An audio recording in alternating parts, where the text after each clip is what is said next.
what is the problem? So basically what is happening is that when you drag two different measure groups or values from two different measure groups, you can get some visual problems with the data.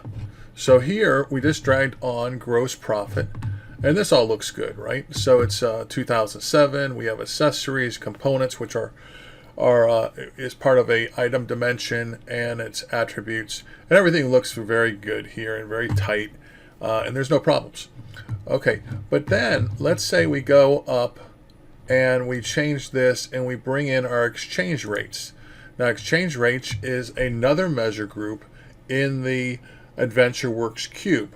It has a different granularity than the summary data measure group. So what occurs is something somewhat unexpected and very cosmetically disappointing when you display this. So for example, what I'm going to do now is I'm going to click on end of day rate. Now look what just happened. This is awful. No one wants to look at this. End of day rate is a 1, and that's fine, and it's a 1 for the year. Okay, fine. That's correct. But do we really want to see ones all the way down?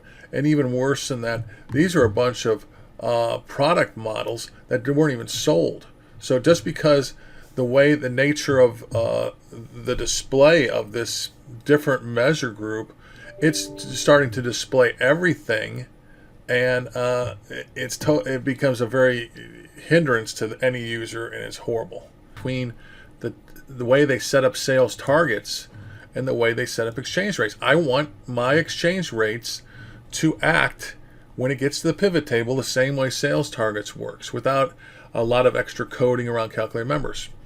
So I went into each of the dimensions, each of the attachments to the dimensions, and the only thing I could see was this was at a higher level, but there's nothing there that really told me anything much different between the two until I right-clicked on the dimension, went to properties, and looked at the difference in the properties here. And when I looked at sales targets, it's ignore dimensions